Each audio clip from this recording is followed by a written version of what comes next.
The diplomatic veneer. Ambassador Elena Reyes stood at the viewport of the Galactic Council station, watching as the stars slid by in silent procession. She adjusted the cuffs of her meticulously pressed uniform, the dark blue fabric contrasting with the silver emblems that marked her as Earth's highest diplomatic representative. For 8 years, she had walked these halls, spoken in these chambers, and smiled through countless insults, always smiling, always polite. The council station was a massive structure, a testament to the cooperation of the 27 spacefaring species that made up the Galactic Alliance. At its center lay the Grand Chamber, where representatives from all worlds gathered to debate, negotiate, and occasionally threaten. Humanity had joined the Alliance just 15 years ago, mere infants in the cosmic political stage. Ambassador Reyes, a melodic voice called from behind her. The council session begins in 10 minutes.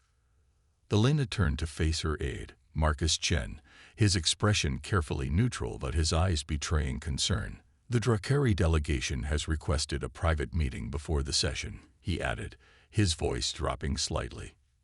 Elena nodded, her expression unchanging despite the implications. The Drakari Imperium, aggressive, expansionist, and utterly convinced of their superiority, had been pushing boundaries for months. Their incursions into neutral space near human colony worlds had escalated from concerning to alarming. "Then we shouldn't keep them waiting," she replied, her voice measured and calm. "Politeness costs nothing, after all." Marcus's lips twitched, the closest he would come to a smile while on duty. "Indeed, Ambassador." They walked in silence through the gleaming corridors of the station, passing representatives of a dozen different species. Some nodded respectfully to Elena. Others stared with barely concealed disdain or curiosity.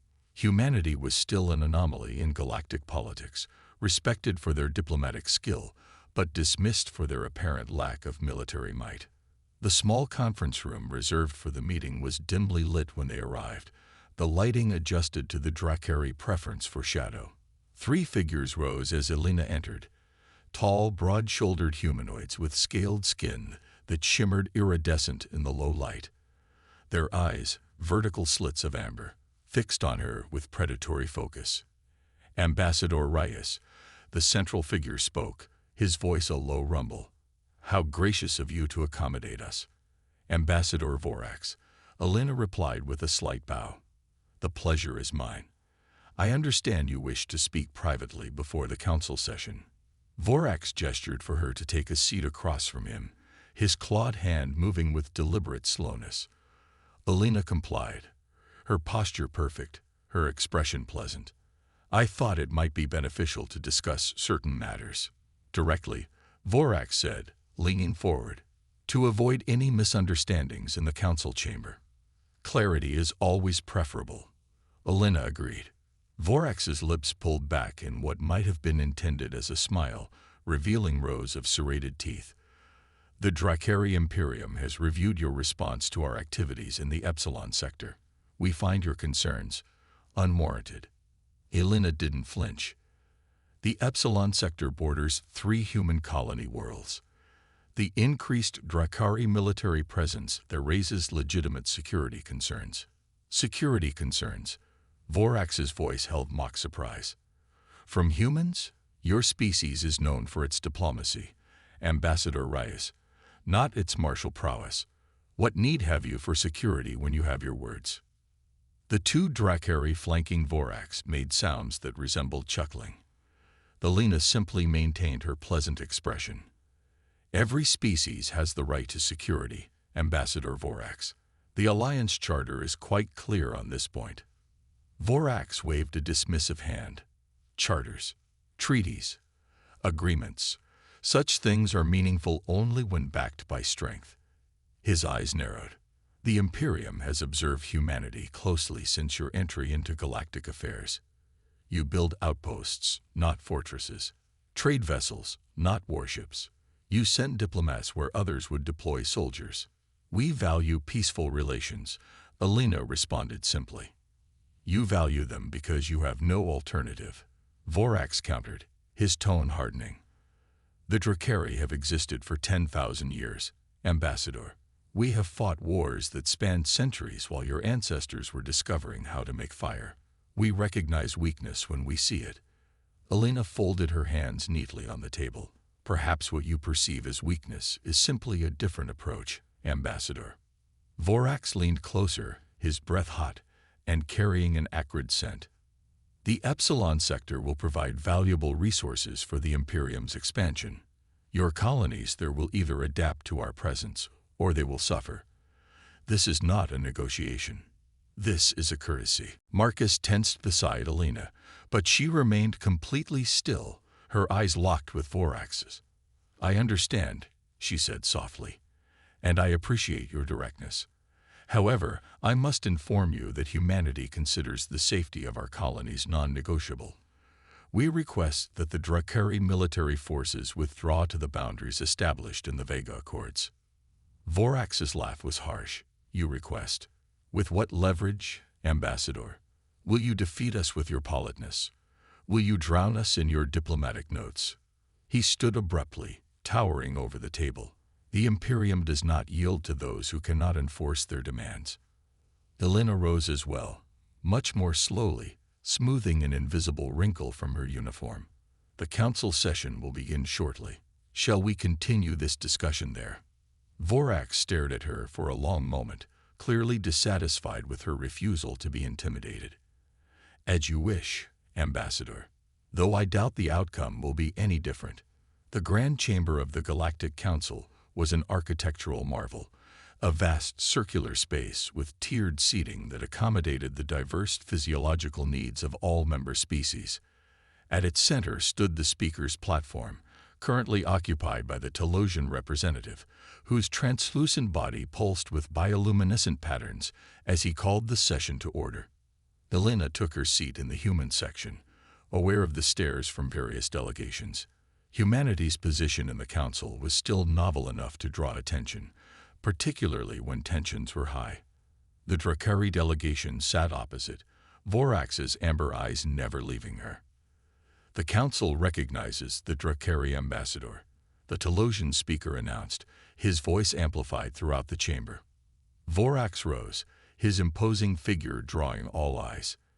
Esteemed representatives, he began, his voice carrying the note of performative respect that had been entirely absent in the private meeting. The Drakari Imperium wishes to address concerns regarding our operations in the Epsilon sector. What followed was a masterclass in political spin. Vorax portrayed the Drakari military buildup as a security measure, a response to potential threats in the region. He described the resource extraction as beneficial to all nearby systems, promising prosperity through Drakari management. He never once mentioned the human colonies directly, instead referring to neighboring settlements that would benefit from Imperium protection. When he finished, the chamber hummed with murmured conversations as representatives conferred with their aides. The speaker turned toward the human section. The council recognizes the human ambassador. Alina's walk to the platform was unhurried, her steps measured. She carried no notes, no data pad, a habit that had initially puzzled many representatives, but had since become her trademark. Distinguished representatives of the Galactic Council, she began, her voice clear and steady.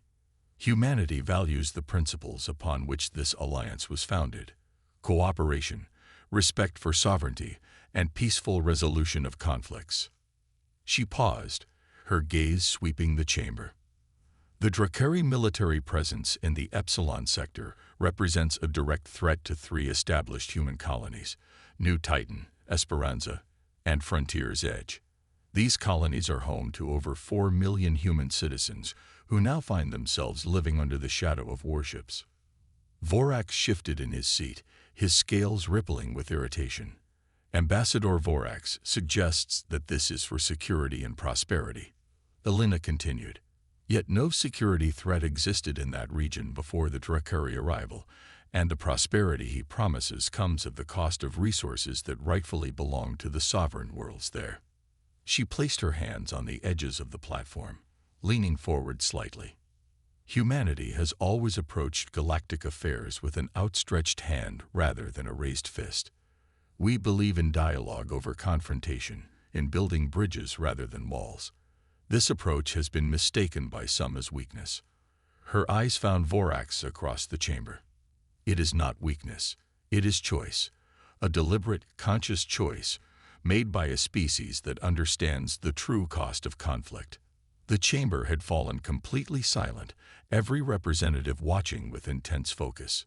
Humanity formally requests that the Council invoke Article 7 of the Alliance Charter, requiring the immediate withdrawal of unauthorized military forces from the sovereign territories of member states and their established colonies. Vorax stood abruptly. "Point of order," he called out, his voice harsh. "The Epsilon sector is not recognized as human territory under Alliance mapping. The coordinates of our colonies and their territorial boundaries were registered with the Alliance Survey Commission upon their founding." Alina replied without missing a beat. "The records are available to all Council members." "Records can be disputed," Vorax growled. "The Imperium challenges the validity of these claims. Human expansion has been unchecked and unverified. They claim what they cannot possibly control." A ripple of unease moved through the chamber. Territorial disputes were common enough, but rarely were they aired so aggressively in full council. The speaker raised his appendages for silence. "The Drakari delegation may formally contest the territorial claims through proper channels.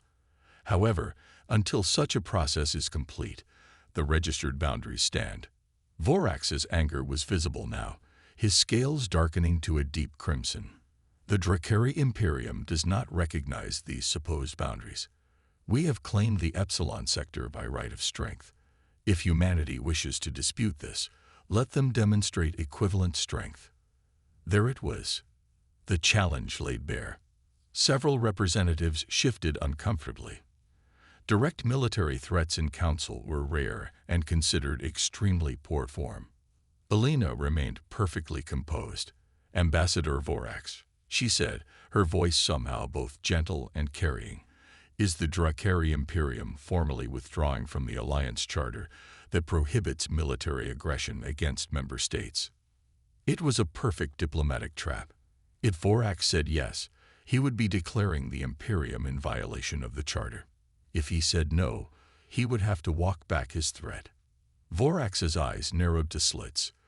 "The Imperium honors the Charter," he ground out finally, "but we interpret its provisions differently regarding unclaimed resources. Then we have a legal dispute, not a military one." Alina concluded smoothly. "I propose a joint commission to examine the territorial claims, with neutral arbitration from the Council." Vorax was trapped, and he knew it. The chamber waited as he visibly struggled with his response. "The Imperium will participate in such a commission," he finally conceded, his voice tight with suppressed rage. "But our operations in the sector will continue until a final determination is made." Alina nodded as if this was a perfectly reasonable position. "Humanity accepts the formation of the commission. However, we request that military activities be suspended during deliberations as a show of good faith." Before Vorax could respond, the Araxian representative, a longtime ally of the Drakari, interjected. "Perhaps a compromise. The Drakari maintain their current position, but advance no further while the commission deliberates." It wasn't what humanity wanted, but it was better than nothing. Alina inclined her head. Humanity would find this acceptable as an interim measure, provided the commission works with urgency. The speaker quickly moved to formalize the arrangement before Vorax could object further.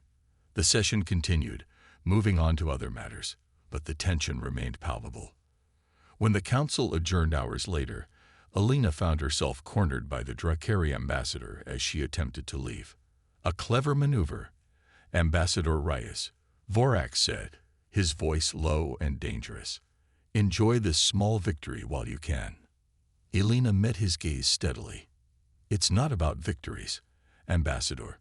It's about finding solutions that prevent unnecessary conflict. Your species' aversion to conflict will be your undoing," Vorax replied. "The galaxy respects power, not politeness. Perhaps, Elena said, her expression unchanging.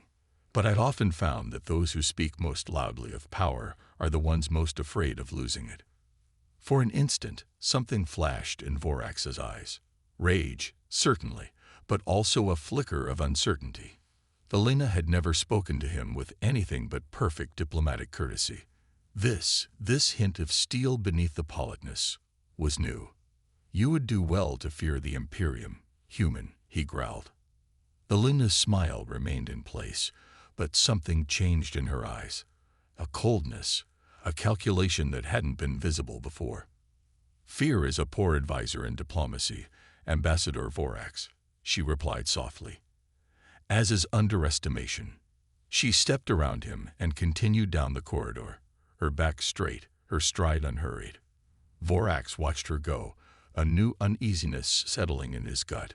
For the first time, he wondered if there might be more to these humans than their diplomatic facade suggested.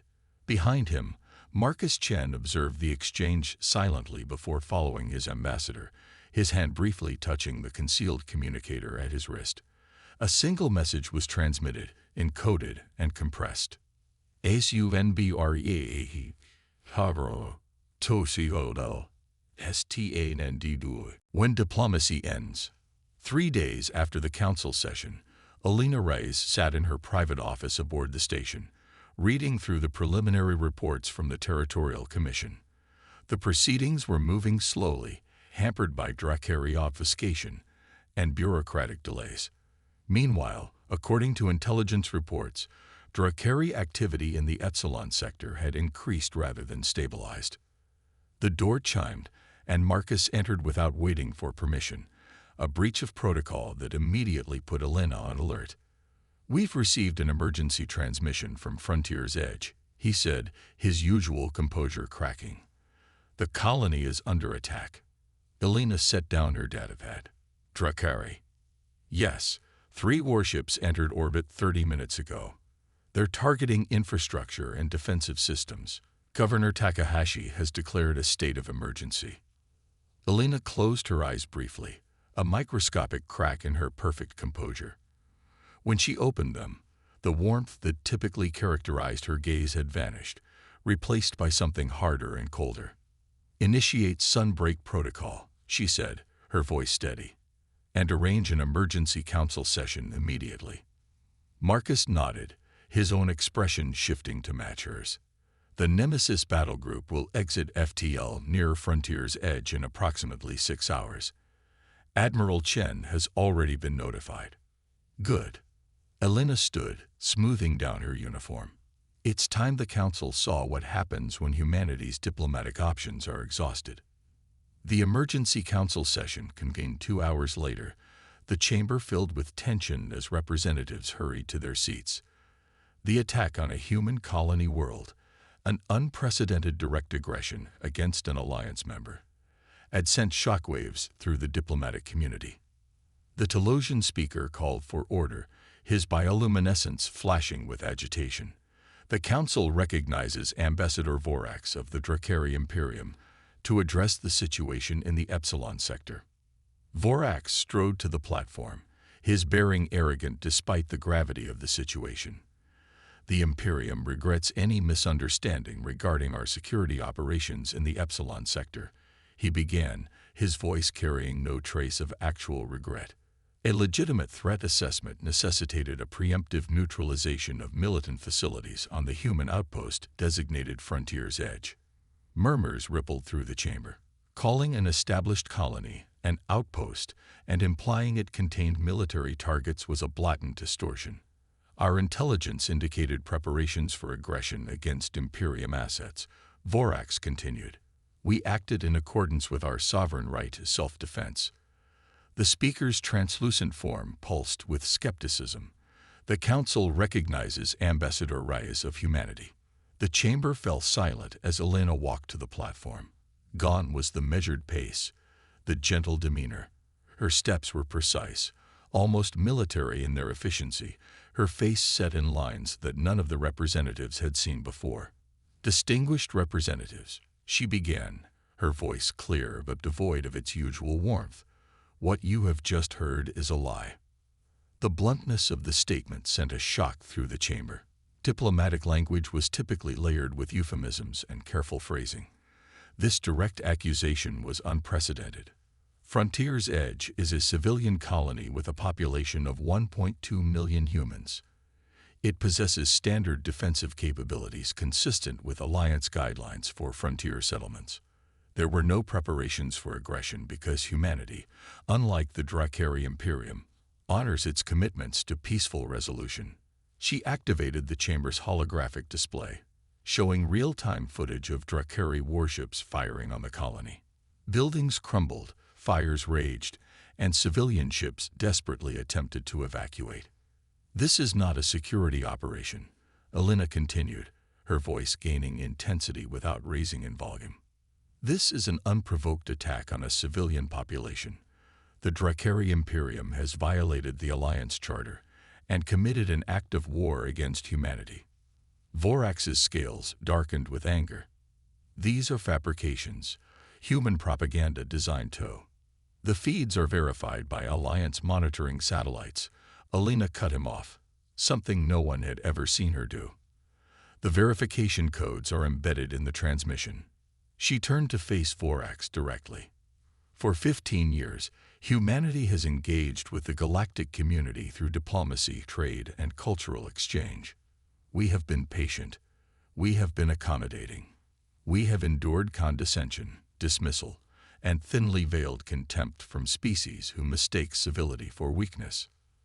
The chamber was utterly silent now, every representative transfixed. "That patience has limits. Those limits have been reached." Alina activated another display, this one showing a tactical map of the Epsilon sector. New signatures were appearing at its edge, large signatures, moving with purpose toward Frontier's Edge.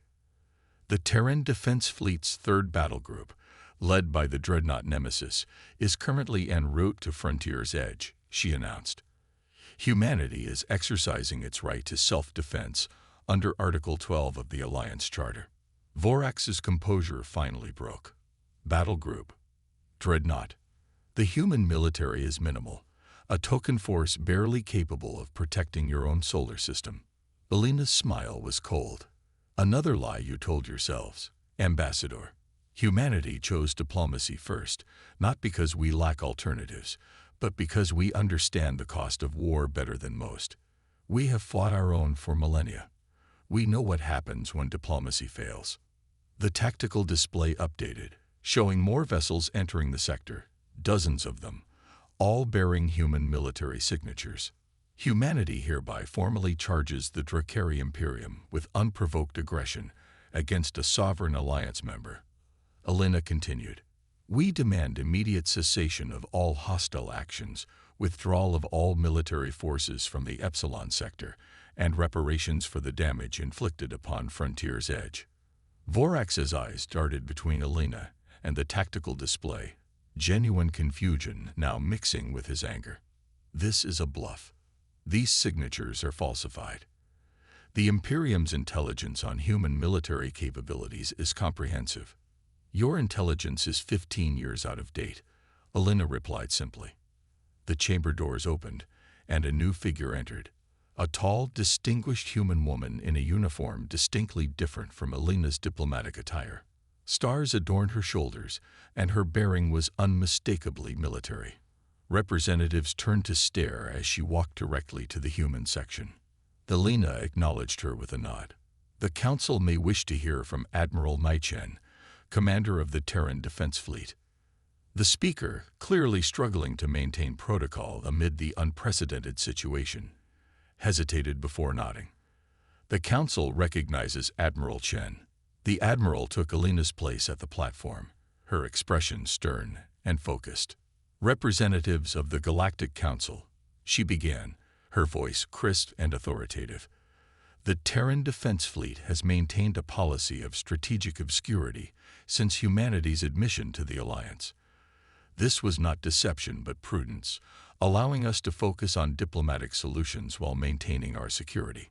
She activated a new display, showing detailed specifications of human military vessels that were now declassified. The technological sophistication evident in the design sent murmurs through the chamber. The third battle group will reach Frontier's Edge in 3 hours. It consists of the dreadnought Nemesis, 4 heavy cruisers, and 16 escort vessels. Their orders are to secure the colony and neutralize any hostile forces in the system. Vorax's scales have paled to an ashen gray. The Drakari Imperium does not respond to threats. "This is not a threat, Ambassador," Admiral Chen replied coolly. "This is notification of a military response to your act of war. The time for threats and diplomacy has passed." The Telosian speaker's bioluminescence flickered rapidly, signaling distress. The Council urges both parties to de-escalate. A direct military confrontation between alliance members would be unprecedented and catastrophic. "Humanity agrees," Alina said, stepping forward again. "We have always preferred peace. We still do. The Drakari forces have 4 hours to withdraw from Frontier's Edge and the surrounding space. If they do so, we will return to diplomatic channels to resolve this conflict." "And if we refuse?" Vorax demanded, though his earlier confidence had evaporated. Alina's expression was implacable. "Then the galaxy will learn exactly why humanity has tried so hard to resolve conflicts peacefully." The following hours were the most tense in the Alliance's history. The Council remained in session, representatives huddled with their aides, messages flying to homeworlds across the galaxy. Vorax was in constant communication with the Drakari High Command, his expressions shifting between rage, disbelief, and growing concern. 3 hours passed. The tactical display showed the human battle group dropping out of FTL near Frontier's Edge, taking up tactical positions around the beleaguered colony. The Drakari warships that had been bombarding the settlement immediately ceased fire, clearly reassessing the situation. Admiral Chen remained in the chamber, receiving updates through her neural implant, her expression revealing nothing. Alina sat beside her. The two women a study in complementary aspects of human power, the diplomat and the warrior, both equally committed to their people's protection. "The Drakari vessels are hailing the Nemesis," Admiral Chen announced to the chamber at large. "Admiral Sorensen is responding." The Council's main display activated, showing the bridge of the human dreadnought. At its center stood a stern-faced human man in a uniform matching Chen's. Opposite him on the split screen was a Drakari military commander, his scales fluctuating between colors in obvious agitation. "This is Admiral Sorensen of the TDF Nemesis," the human officer stated flatly. "Your forces have attacked a sovereign human colony in violation of Alliance law. You are ordered to withdraw from this system immediately." The Drakari commander bristled. "The Imperium does not take orders from." "You have 30 minutes to comply," Sorensen interrupted, "after which you will be designated hostile combatants and dealt with accordingly." The feed cut off, returning to the tactical display showing the standoff in space. The human vessels had formed a protective cordon around the colony while maintaining weapons lock on the Drakari ships. Vorax finally broke the tense silence in the council chamber. "The Imperium proposes an immediate ceasefire and return to negotiations." Alina turned to face him, her expression unchanged. "Withdrawal first. Negotiations after. You cannot dictate terms to the Drakari Imperium." Vorax protested, but his voice lacked its usual force. "We are not dictating," Alina replied evenly. "We are stating a prerequisite for further dialogue. Your forces attacked our civilians. They will leave, or they will be removed." 28 minutes later, the tactical display showed the Drakari warships powering down weapons systems and changing course, moving away from Frontier's Edge and toward the edge of the system. "The Drakari forces are withdrawing," Admiral Chen confirmed, not bothering to hide the satisfaction in her voice. A collective exhalation seemed to pass through the council chamber. Crisis averted, at least for now. The speaker called for a brief recess to allow delegations to confer with their governments before addressing the broader implications of the day's events. In the private antechamber reserved for the human delegation, Alina finally allowed herself to sit heavily in a chair, the perfect posture momentarily abandoned. Casualties, she asked quietly. Admiral Chen checked her neural feed. 412 confirmed dead, over 1,000 injured. Significant damage to the colony's eastern district and orbital dock. Elena closed her eyes briefly. Too many. It would have been worse without the evacuation protocols, Marcus offered, setting a cup of tea before her.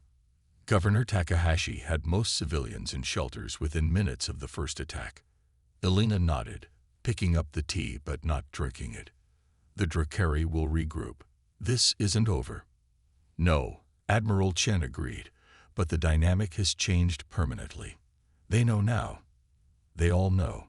When the council reconvened an hour later, the chamber had a different energy.